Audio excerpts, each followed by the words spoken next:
Hello and welcome to the Franchise Tag Betting Show, Week 12, brought to you by freebets.com, the very best free bet offers, brought to you daily by the Free Bets team. There's loads going on their website. Automatically, just having a quick browse, you can see bet £10, get £50 in free bets at Betfred, bet 442 Sport, bet £20, get £20 back in free bets. There's loads going on there, Adam, and you're also writing articles for them.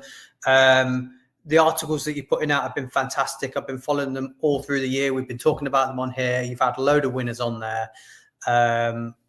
How's it all going over there? What you got coming out?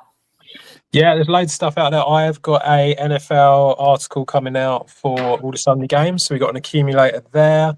We have been 4 out of 5 for the past 4 weeks in a row. So it's been a right pain in the arse. But yeah, there's lots of individual bets there that you can have as well as the accumulator.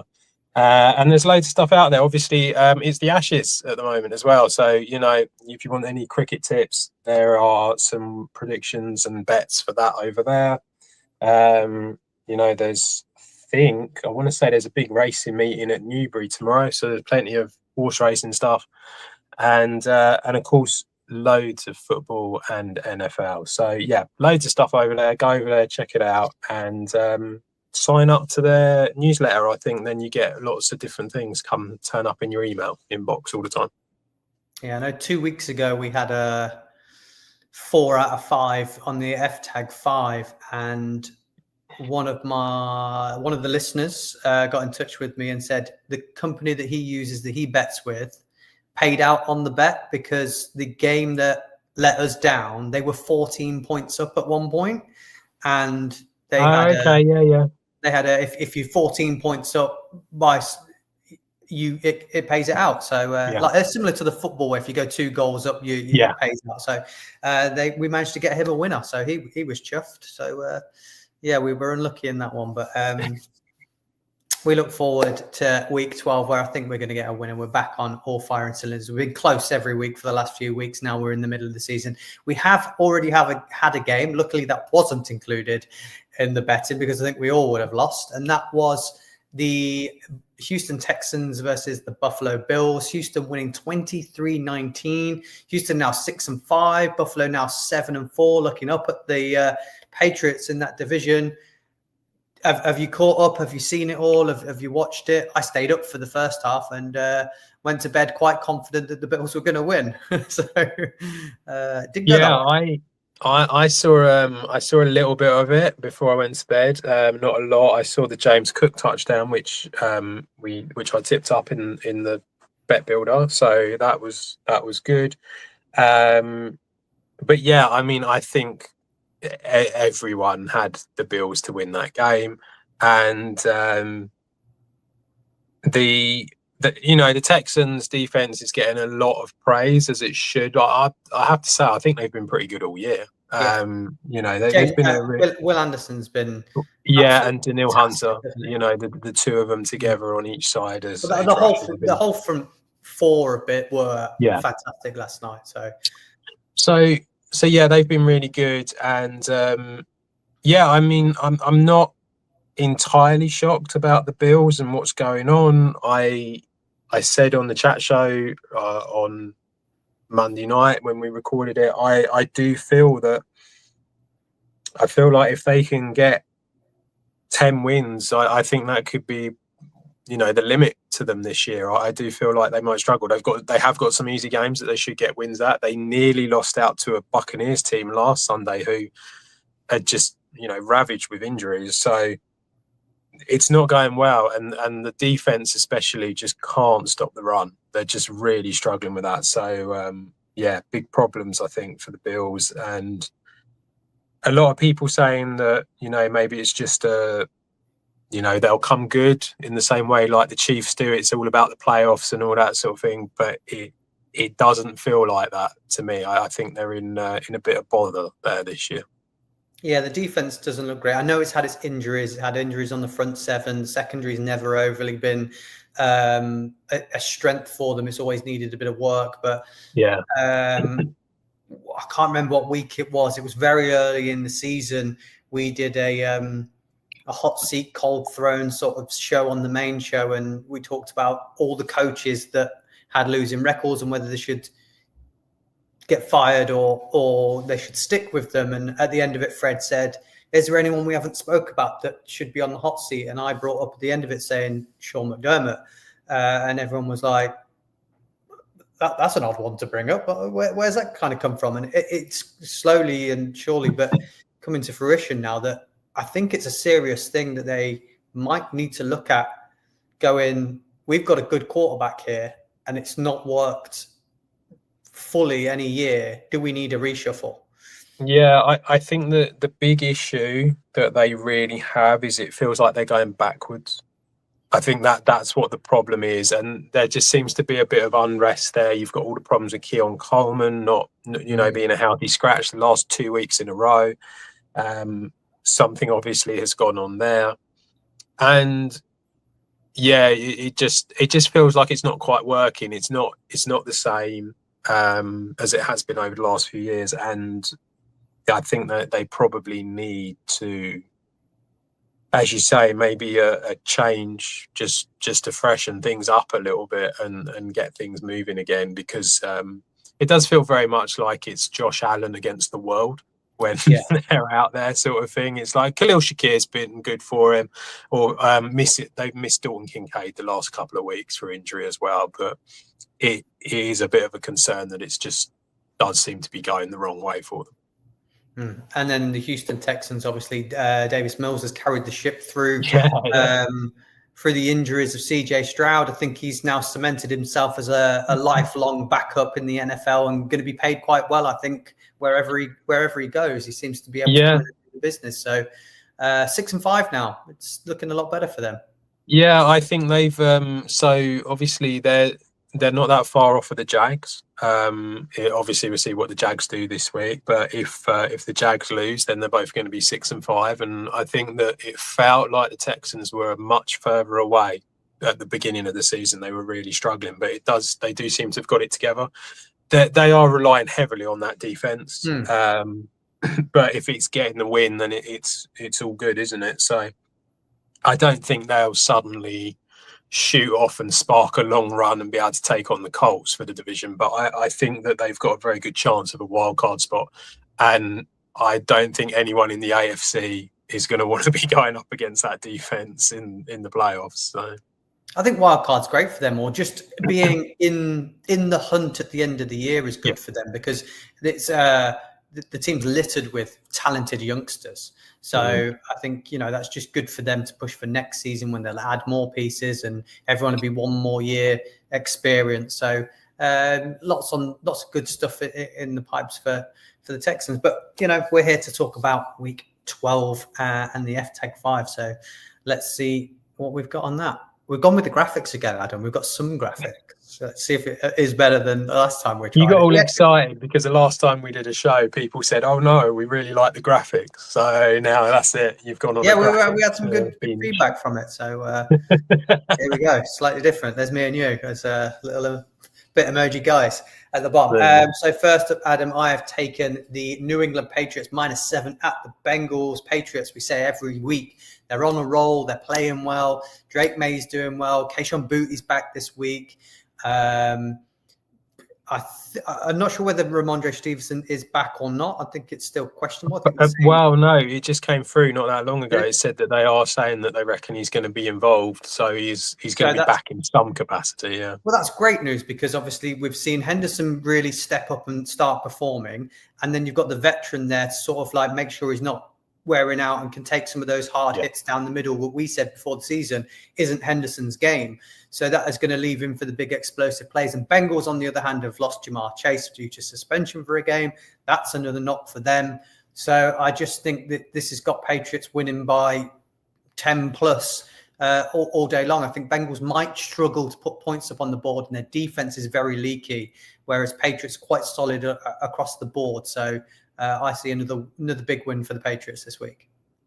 Yeah, I think you're right. I think it will be that simple, to be honest. There was something that I read. Is it that the Patriots haven't given up more than 65 yards to a running back at all this season. So that kind of, and they are number one when it comes to the amount of rushing yards they've given up. They're very low. So it's going to be tough for Chase Brown to be able to get things going, I think, in this game. Joe Burrow has practiced 2 full practices. I personally, I don't know. It'd be interesting to see if he does play or not. Without Jamar Chase, why would you put him out there? Yeah, exactly. Yeah. It does feel a little bit like what would be the point in this particular game? Is you're not gonna get a playoff spot. You're too far behind now. So I think that's kind of irrelevant. So I think that the way forward for them is that you're going to have Joe Flacco again. It's going to be tough for Chase Brown. Jamar Chase is out. It's not looking positive, and this Bengals defense can't stop anything at all. It's 32nd in the league when it comes to giving up rushing yards, 31st when it's giving up passing yards. So it literally can't do anything. And you're going up against a Patriots team that have won 8 in a row now, are looking really, really good. I don't see how the two teams really compete, against each other. It's going to be very, very difficult for the Bengals to do much. So yeah, I think the Patriots will win it. I think you're probably right. It will be over 7. It'll probably be more than 7, to be honest. And the Patriots are looking good. They haven't. I don't care what anyone says. I don't care what Sky says. They haven't played anyone really. They've played a Bills team that we're all questioning in, and they've played a Bucks team that's been ravaged by injuries, and that's about as good as their opponents have been this season. And like here, they've got the easiest defense to go against. So I think there's limits for what they can. They can only play against the teams that are put in front of them. Yeah, absolutely, and that's why I think you can't question the record. I don't think anyone should question the fact that it's more the way that they're beating these teams as well. Like when you watch the 49ers actually had the easiest schedule out of everybody this year. I think even easier than the Patriots, and they're in games and winning, and some are close. But I feel like the Patriots are going into these games that are quite fairly comfortable and coming out the other end with a comfortable win. They're not having comebacks or they squeaked by there, or they needed a 4th down or a field goal to win it. So I think when you're playing the teams that you should beat and beating them comfortably, I think that's a good sign. Yeah, I mean, it's not a bad sign by any stretch. I think my concern for them isn't now. My concern for them, and I think it's something that everyone should remember, once we reach playoff time, they've literally played no one. So that's all I'm saying. But for this one, I agree with you. I think that -7, they'll cover it easily. I think it's always good to, going into the season, people thought they might be the most improved team. I don't think anyone said they're winning the Super Bowl. So I think being the most improved and succeeding, and that is good enough. That's why we had Mike Vrabel, wasn't it, as one of the Coach of the Year candidates. So, on to the next game. I have taken the Jags -3 at the Cardinals. Jags confused me a little bit, but they've been convincing in games where I thought they should lose. I've been very much like, the Jags know how. They're like the Raiders. They know how to lose games. They know how to throw away a win. But in this season, Liam Cohen's changed something, and they're holding on to those wins or coming back and making these victories. And there's been a slight change for them. They're getting some more people involved. I think Jacoby Myers has been a good addition for them as well. And the Cardinals, although they've been 10 times better with Jacoby Brissett, they are again without Marvin Harrison Jr. Wilson's going to be their lead wide receiver. I know they've got Trey McBride, but I just think Jags have got something going a little bit this season. I see more from them as a whole round team than I do from the Cardinals. So when it was at -3, I liked that in case it was a push, in case it is a close game. But I feel like the Jags can win this by a touchdown. Yeah, so I wrote about this game for a different website, And my first line for the game is the Jaguars are one of the most inconsistent teams in the NFL. That is the buzzword for them, is inconsistency. It is bizarre. It really is. And they put themselves in positions where they should comfortably win games and they lose them. And then they are miles behind in games and they come back and win them. And as you said, they beat teams that they shouldn't be anywhere close to beating, and lose to teams that you sort of think, well, they're not very good, and yet they somehow manage to throw it away and lose. They are a very odd team. They're currently second in their division in the AFC South, and they need to win this. Like that, this is kind of almost a must-win game, because they're just in the wild card spot at the moment, and if they don't win this, it means that they become level with the Texans, and you've got teams like the Chiefs just behind you who are going to be looking to sort of like, improve their record and will knock them out. So I feel like this is a must-win game for them, because it's a team that they should be beating. Now, yeah, I agree. I agree with the -3. I took them at -2.5 with a different website, but I agree that they should be winning this game. They are a better team all round. Brian Thomas is meant to be back, which in theory should help out. Jacoby Myers, I think, has been good. Both the running backs, ETN and Tootin, great. Well, Baishal Tootin was really good at the start of the year. Then they stopped using him. I think, it's because they've fed ETN a lot, blending him back in again. And I don't know why. I'm not quite sure why, but it's about as inconsistent as what the whole team is anyway. So it kind of makes sense. And yeah, you're right with the Cardinals. They are loads better with Jacoby Brissett rather than Kyler Murray. I think the days of Kyler Murray being the quarterback in Arizona are probably over, to be honest. But they do still have limitations. The defense is all right, but not fantastic. Marvin Harrison's out again, as you said. Trey McBride is great for them, but that's about it, really. There's no run game because they've lost the runners to injury. So it's just a bit of a team that's kind of sort of floating to the end of the season now. And I think it'll probably mean the end of Jonathan Gannon, to be honest. I think that'll be it. But yeah, I would be surprised if the Jags didn't win this. The Jags should win this, but the Jags are the most inconsistent team. So it's a bit like, I don't know. But yes, I agree with you. Yeah, we said in the season preview that there should be a massive clear out at Arizona at the end of the year. And Gannon and Murray should both go, and it looks like it's trending that way anyway. So a tick for us there.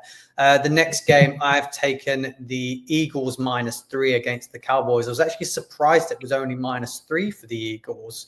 I just feel like this is a matchup made in heaven for the Eagles this week, in terms of the Cowboys have got a really, really good offense and the most woeful defense as well. And Eagles defense has been insanely good, winning them games where they can't put points up on the board. The defense has been holding the other teams to next to nothing. So I think they're going to be able to get a lot of pressure on Dak. I think they're going to be able to stop the run game. And I think Eagles will finally be able to get that blend of Saquon, Smith, Goddard, and AJ Brown sort of going against the Cowboys. I think it's going to click. So I'm more than happy to take 3+ on the Eagles this week. What's your thoughts? Do you think it's very short for the Eagles, or do you think the Cowboys are in the same league as them? Well, it's strange because I actually found -2.5. Even better. So if you go to priced up, you can get -2.5 for them. But yeah, I mean, I agree. It is bizarre.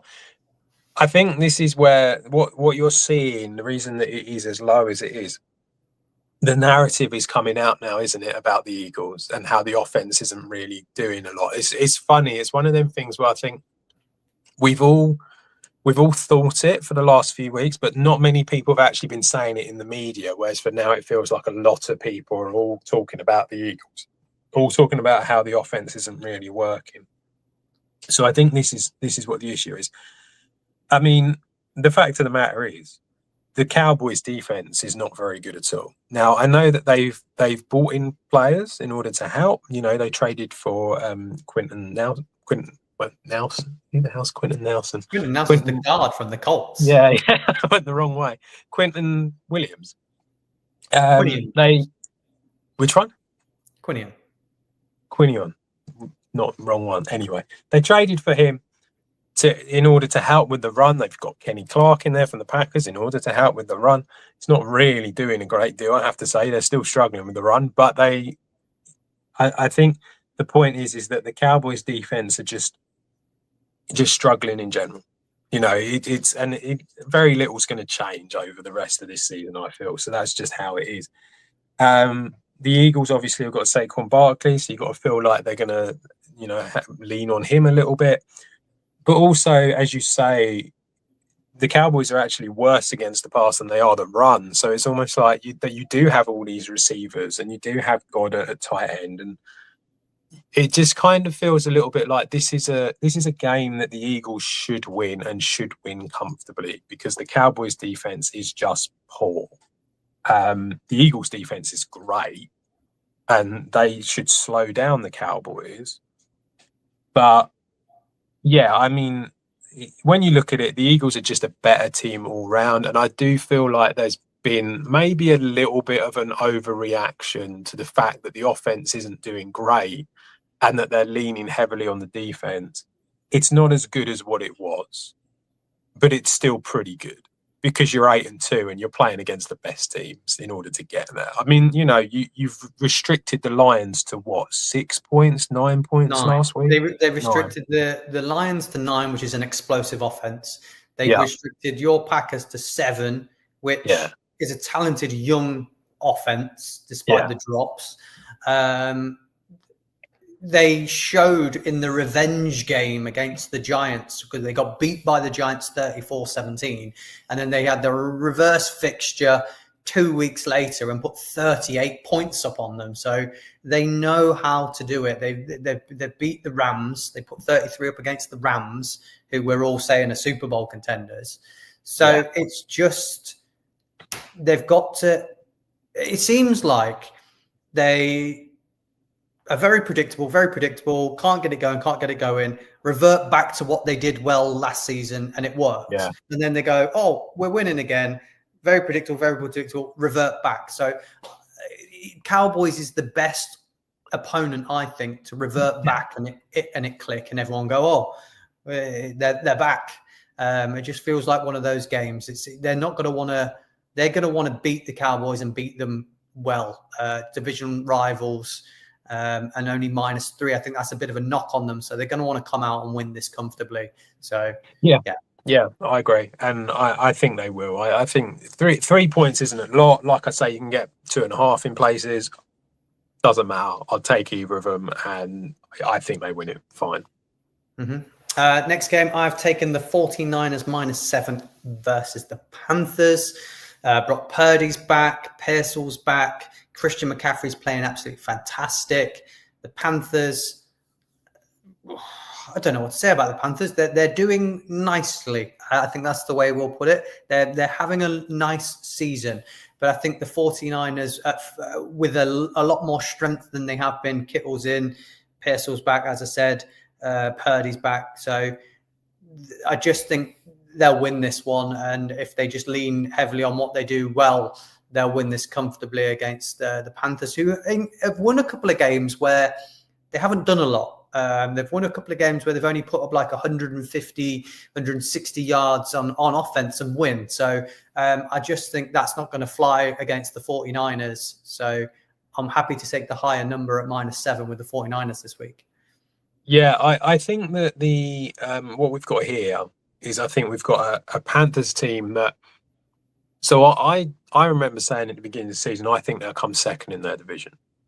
And the reason that I went down that route is I felt like they invested heavily in the defense. They made a really defense is real quick, yeah, isn't it? Real yeah. rapidly quick.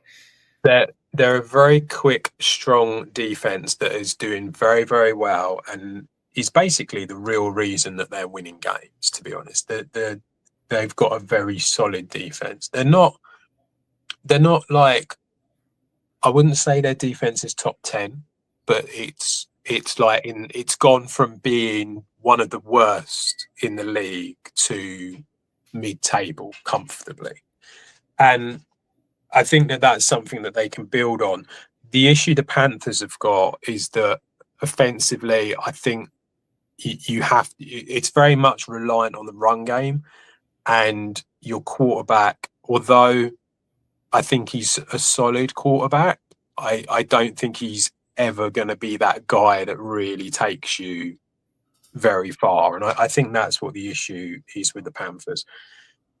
There's a limit to what you're going to get when you actually look at it. And they've both played 11 games, these two teams.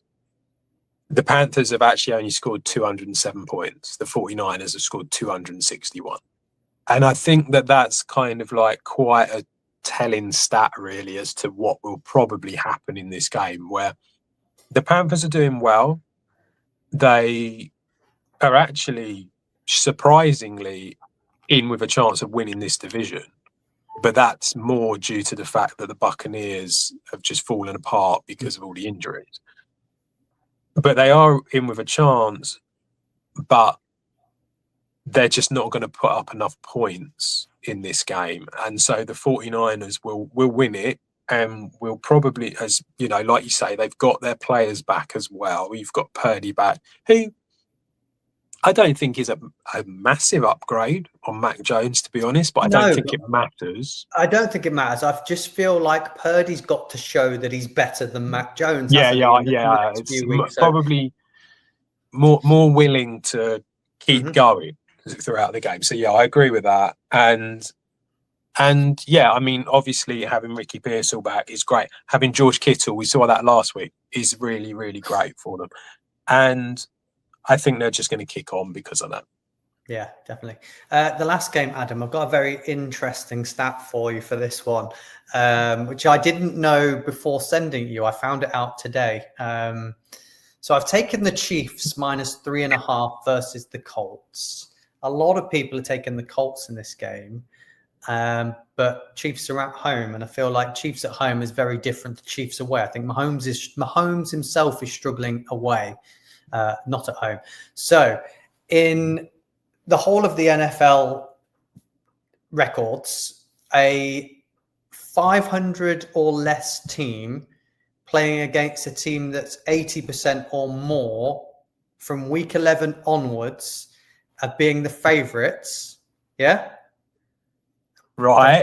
Have only ever 14 times played. They are 14-0 and 12-2 against the spread. Right, so that means I'm back in the Chiefs, doesn't it? Yes. That's all I needed to know. Where you find these stats? It's like doing an episode with Sky. It's like, where you find these stats?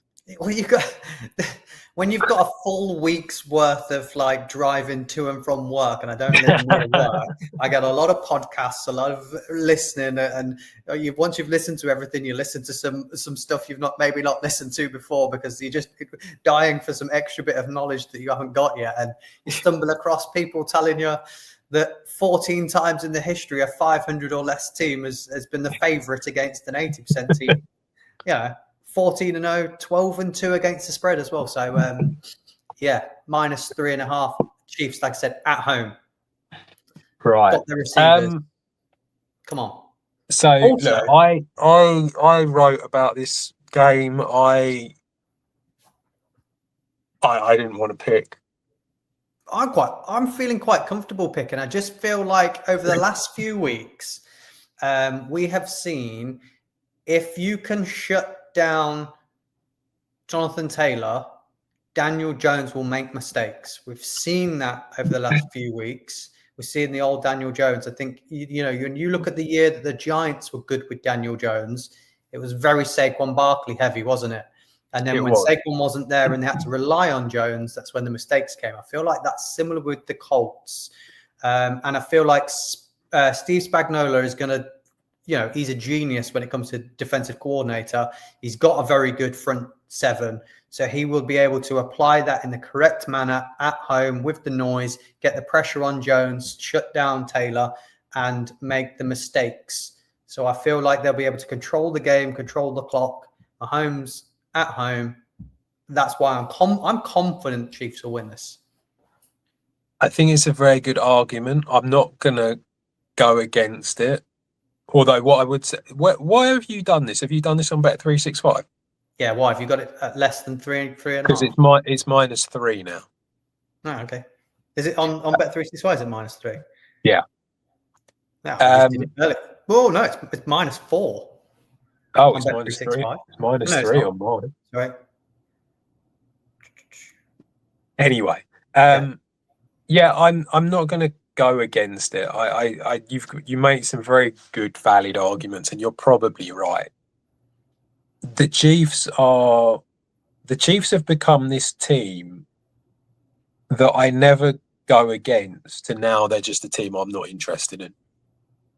I just don't. I'm not going to back anything when it comes to, because I'm looking at a team that's currently 5-5, and I don't know what it's going to do. That's the problem. I really don't know what it's going to do. In theory, you're right. The Chiefs, great Spagnuolo, great defensive mind. They're normally pretty good against the run. They're actually 9th against rushing yards. In theory, that means that they should take out Jonathan Taylor, which means if they take out Jonathan Taylor or limit him anyway, then it means that it's all on Daniel Jones, which, as we know, it's going to be a weaker performance from the Colts than it would be if you had Jonathan Taylor running all over the place. In theory, it all makes sense, and that's why I'll come out and say I'm more than happy for you to go for it, and it make fair enough. But I'm not interested in going anywhere near it. Good. So that leads us nicely to you taking that game out. And what game did I miss, Adam? Where should I have been looking? So the favourite that I think that you would go for, or what I quite like the look of personally, is the New Orleans Saints at -2. We had this conversation off air 3 days ago. Something like that, yeah. Yeah, I really like the Falcons in that game. So my concern with the Falcons is obviously Michael Penix is now done for the season, so he's not about. Drake London is missing in this game. I think the Saints. Robinson. Yeah, but I think the Saints' defense are actually not that bad. I think the Falcons' defense aren't that bad. Oh no, I agree with you on that. I think the Falcons' defense aren't that bad. I think Kirk Cousins is better than Tyler Shook.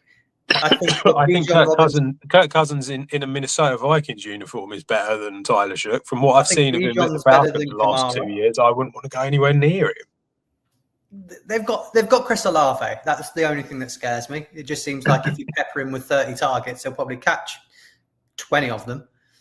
Well, yes. I mean, the only other thing I would say, and this is kind of giving away maybe something later on, Juwan Johnson, ever since Tyler Shook's been involved, Juwan Johnson has really come on, and he is a bit of a touchdown threat. So I think he'll have a good game. I agree with you about Olave. I think he'll do well. I think Kamara will do well going up against a rushing defense that is 28th against rushing yards. I feel like the defense is. I think the Saints' defense is a little bit better, not a lot, but a little bit. And I think both offenses are going to be pretty poor. So -2 for the Saints at home, just come off of a win. They haven't been able to say that many times. So you never know. Maybe a little bit of confidence there, just come off of a win against the Panthers. I think that they've got a good chance in this one. So at -2, it is a little bit similar in a way to Chiefs Colts game in respect of you don't really know what you're getting here. I mean, But it's kind of like I'm trying to give you something for a very poor game that no one has any interest in. I think it's more close to the Jags Cardinals game than the Chiefs Colts game. No, because the Jags should win. Yeah, but I don't know. We know I that. personally don't. I'm not 100% confident on putting my money on either of those teams because I'm unsure whether they're going to come out and be amazing or whether they're going to come out and be terrible. Yeah, I kind of agree with you, but I know the Chiefs are going to be good. I know the Colts are going to be good. One of I them's think going to be I think the Saints. There's just for some reason I think the Saints are going to win this. Yeah, I've got Falcons winning it. That's why I didn't. What do you know? I mean, quite a bit. I don't. Okay, fair enough. That's why I picked the teams for the FTAG5 because they do well at it. Adam, what's your rack avoid? Right, the favourite we're going to avoid, the Las Vegas Raiders. We're going to avoid them. This is kind of for you. I've done this. This was the other game we spoke about. Yeah, this is for you. So I'm gonna avoid the Raiders. The reason I'm avoiding the Raiders, I feel like although their defense has been all right, not amazing, but it's kind of mid table type defense. The offense just isn't doing anything. That's the problem. It's just not really going anywhere, and the O-line is atrocious. They're just not making any space for Genty at all. Geno Smith is really struggling to basically stay upright. He's just getting sacked all the time. And when you actually think about the pass catching options as well, you've got Brock Bowers, obviously, who's great. Mm-hmm. But after that, there's nothing there. And I just feel like they're going up against a really, really strong Cleveland Browns defense here, who I think are just going to absolutely destroy them for most of the game, which then means that the Browns, realistically, first of all, it's +4 at the moment for the Browns, but realistically, they're probably not going to have to put up that many points in order to win this game. So say they put up like, I don't know, 13 or something like that. I know that obviously I would be more confident if it was Dylan Gabriel there. I'd be a lot more confident because I've seen him sort of like roll out from the side and just pass it to Fannin and Joker and all that. And I think that he would sort of manage the game in that respect and do enough in order to beat the Raiders. Obviously, Sanders is in for this game. It's his first start. But I felt like he struggled. I felt quite a lot, but he did have a cut. There was definitely one pass I saw, and I think it was to Fannin, and then there was another one to Tillman, and I felt like with a few more reps, with having the practice all week, that will help him, and that as long as he doesn't run around all the time at the back and just get rid of the ball when he knows that the pocket is closing in on him.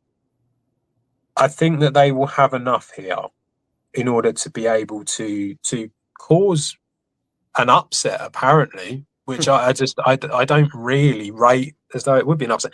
Also, the over-under's 36. No one is expecting a lot of points in this game. So that's what I mean. I think it'd be tight. I think it'd be low scoring. So I'd rather be on the plus. Yeah, I think a lot of people are quick to jump on Sanders and the way he played when he came into the game, but he hasn't practiced at all with the first team, and the adrenaline that must have been going through him when he went onto the field in the second half. Yeah. He was never going to settle into the game quickly, was he? And I think the final drive that he put together he showed some really good moves, a nice little spin move. I think he showed some nice passing. I think that's what we should take away, because he's now going to, like you say, he's going to have a full week's practice with the first team. And I think he's an upgrade on Gabriel. We know, as well, that his strengths in college was his accuracy. So we know he's an accurate passer. So he just needs to throw the ball to his strengths in Fannin and Njoku. And then I think he'll work quite well with some of the guys out wide as well, because that's what Travis Hunter was for him at Colorado. But what we're forgetting about this is he could just turn around and give the ball to Judkins, who I think is destined for big things in the NFL. So he's got that safety net of going that he never had in college, of going, oh, I've got a running back behind me that's good. It's not all on me. And as you said, that defense for me will carry them a long way. And I just feel like the script is set up. The NFL script is set up for Shador to win and the headlines to be all about him. And I think that just kind of like what I think before the season started, when he was fourth on the depth chart or wherever he was, I think we had the Raiders game pegged as where he was coming in. And lo and behold, somehow it's managed that he's in this game. Because I think they've got quite a comfortable little stretch, haven't they? I'm just going to have a quick check on that. But I do think I don't know how long he's going to be in for. I mean, what was Gabriel's injury? Probably not injured.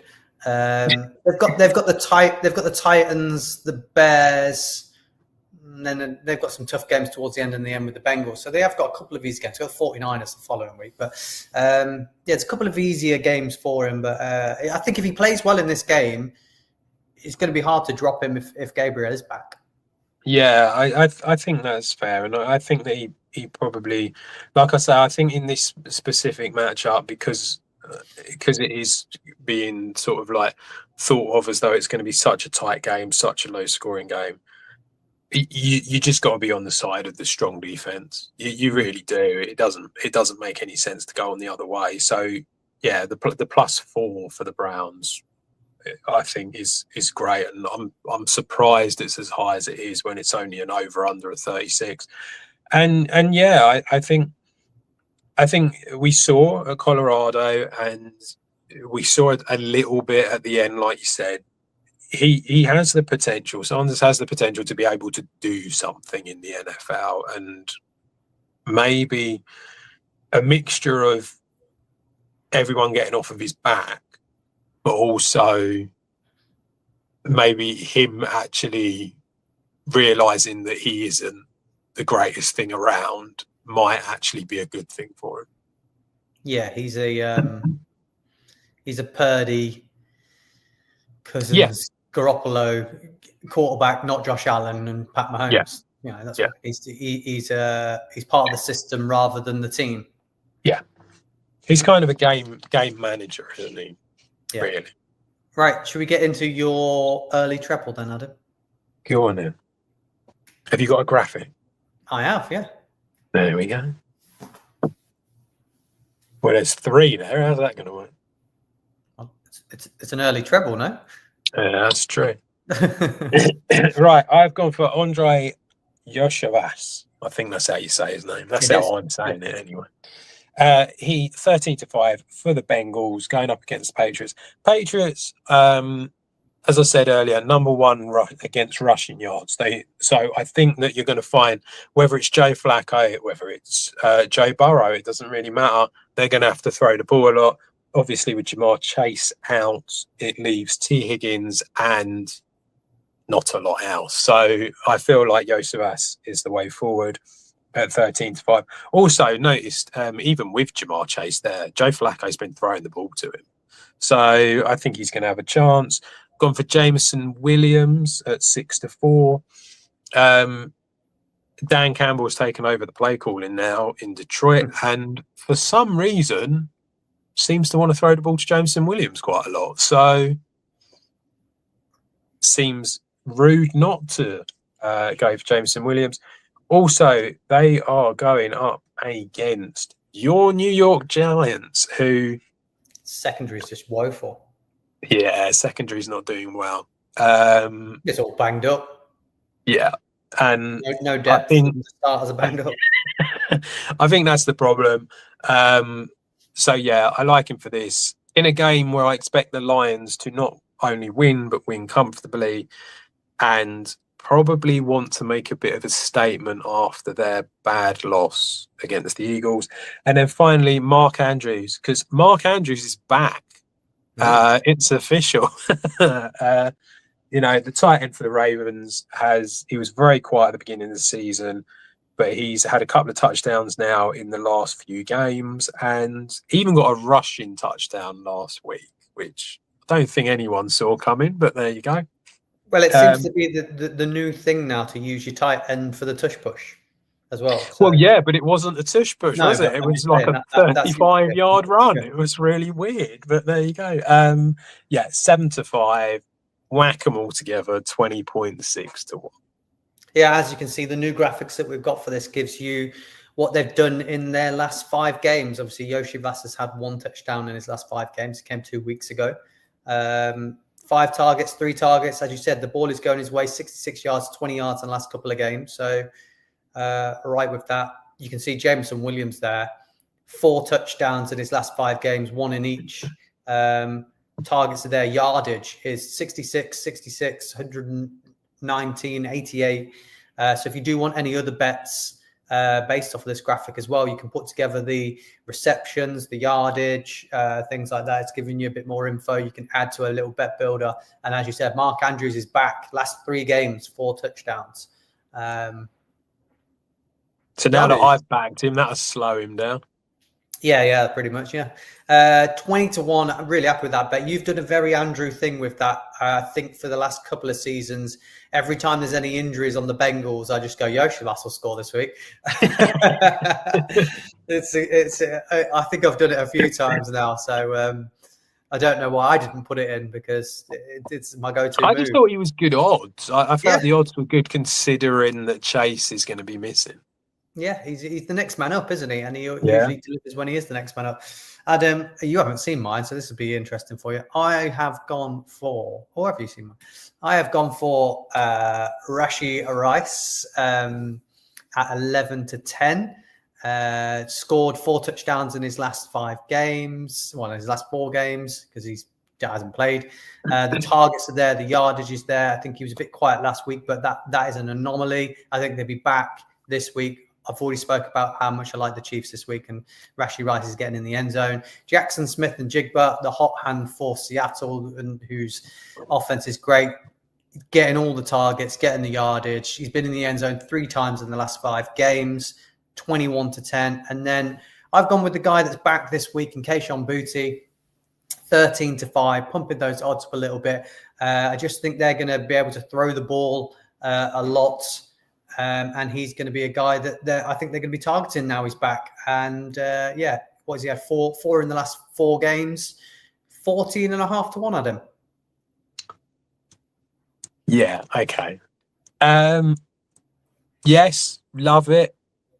21 to 20 is what Jackson Smith and Jigba is. I looked at that and I thought to myself, there is no way JSN is 21. There's got to be a typo in there somewhere, hasn't there? I was like, he's got to have got that wrong. I mean, so I looked it up. The odds are correct. It is 14 to 5. Yeah. Oh no, that makes sense. That's where I was a little bit like, there's no way that's 14 to 5 either. That must be massive compared to 14 to 5. 21 to 20 for Jackson Smith Jigba. I did him last week and the little bugger didn't score, did he? What was that all about? But yeah. This week then.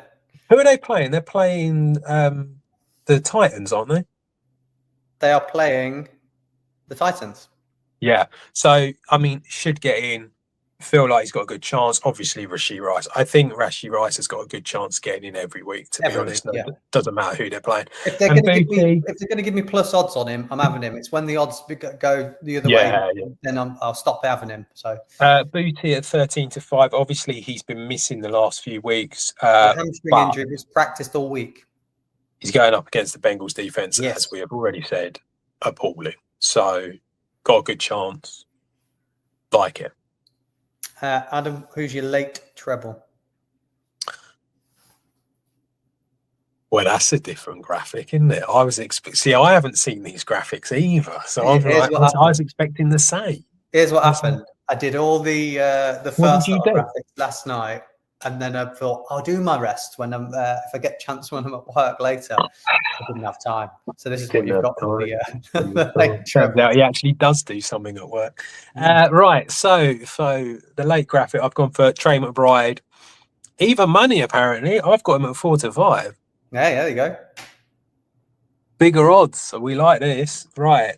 So Trey McBride, he's getting all the targets, isn't he, at Arizona? They haven't got anyone else to throw it to as Marvin Harrison's still out. And he's much more of a touchdown threat with Jacoby Brissett. So we like that one.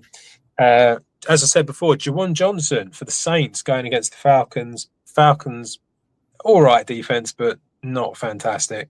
And Juwan Johnson has had a couple of touchdowns since Tyler Shook has come in. So I think he's definitely a good red zone target and someone they want to go for. And then, to be honest, I just wanted someone in the Eagles-Cowboys game, and I wasn't sure who to go for because actually the odds for all four of the guys that I was looking at, I didn't look at AJ Brown, but I was looking at Smith and Goddard, and then I was looking at Pickens and Lamb, and they were all pretty good odds for all of them because I think there's going to be points scored. Yes, it is going up against the Eagles defense. I've gone for George Pickens, but I just feel like Pickens is kind of the one who's almost sort of pushing on past Lamb this season at the moment, and I think that's because the main defender's on Lamb. Yeah, I don't want to say he's pushing on. I think he filled in fantastically as the wide receiver one while Lamb was out, and now Lamb's back. They've got an option. Who do you want to mark, Lamb or Pickens? Yeah, and I think they're going Lamb. So I think Pickens is eating still at wide receiver too. So I think he's a safe bet. I really like this bet. I think McBride is a safe bet. I think Pickens is a safe bet.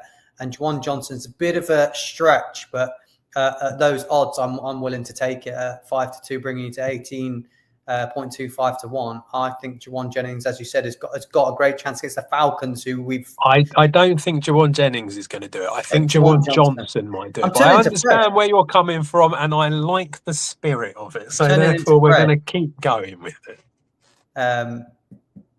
That's it's all falling apart at the end of the show. Maybe we should look at my own.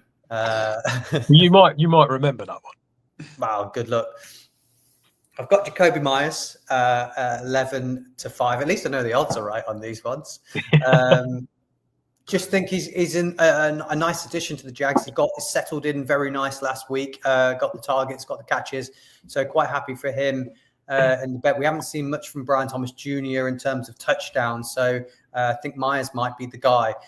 Tyler Algier at 11-4. I think against the Saints, I think there's a good chance that Bijan and Tyler Algier both go into the end zone. So I'm willing to take the bigger odds on Algier, who seems to be mopping up a little bit over the last few weeks of taking those touchdowns off him when they get into the red zone. And then I was the same with you. Who do you go for in that Eagles-Cowboys game?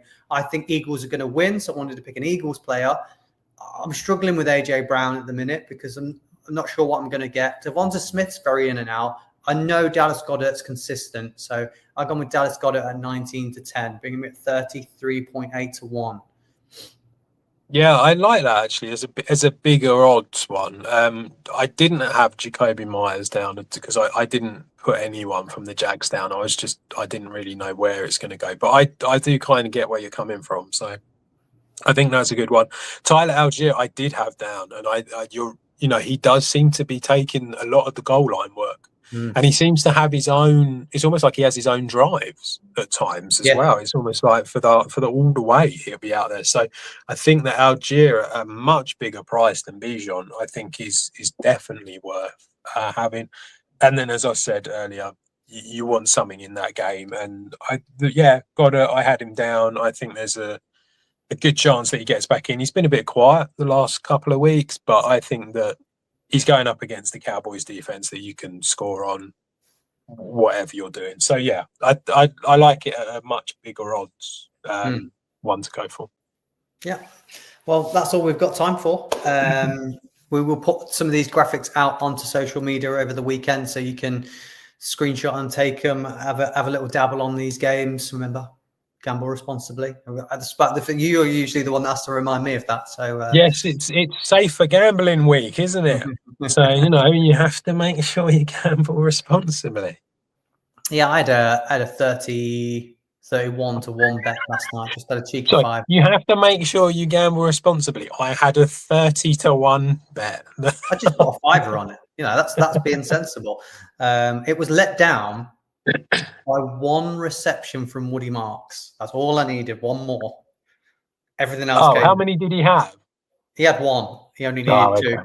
And he got banged up a little bit later on in the game. I think that's probably where the downfall came. But it seems to be the thing with me, doesn't it, Adam? Like you are very much you come out with these these insanely long bet builders. It wasn't that long. It was. If it's got more than 5 elements to it, it's too long. 1, 2, 3, 4, 5. I had 5 in it. Okay, that's not too bad. Yeah. But I've seen ones where there's like 10 different things that need to happen. And then you go, oh, I've only lost by 1, as if it's like a shock that one of them hasn't happened. Yeah. Well, best luck to everyone. And this week's games, if your team's playing, if you've got bets on, I hope it all goes well. Hopefully the FTAG5 is back in business this week. We've been too close on too many weeks recently, but that's all we've got time for. So keep it with the franchise tag and see you again very soon.